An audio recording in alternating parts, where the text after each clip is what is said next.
Bu qaranlıq gecələr onu məndən soruşar. Ürəyim öz-özünə nə yalanlar danışar. Yenə qəlblər qovuşar, ayrılanlar barışar.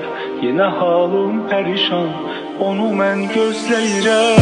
Ne yalanlar danışım, ürəyim ağrı tutur. Belki gizlince sevir, belki çoktan unutur.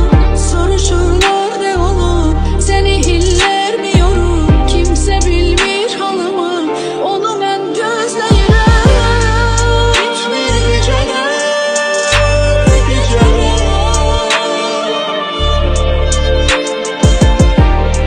sabret hayırlar. Bir gün o gelir. Bitmir geceler,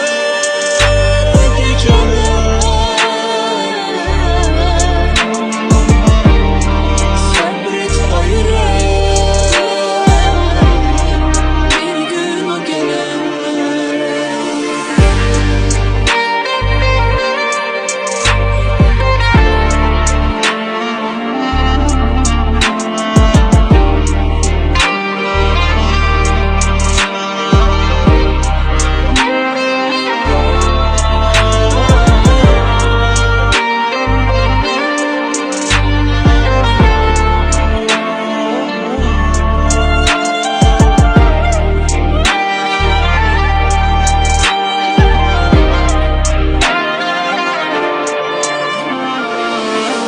Mərkəzdən uzaq, başqa yerlərdə gəzir.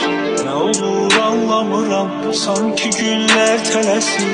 Qürurum yoxdur daha, olmuşam indi əsir. Bəs indi harda gəzir, onu mən gözləyirəm.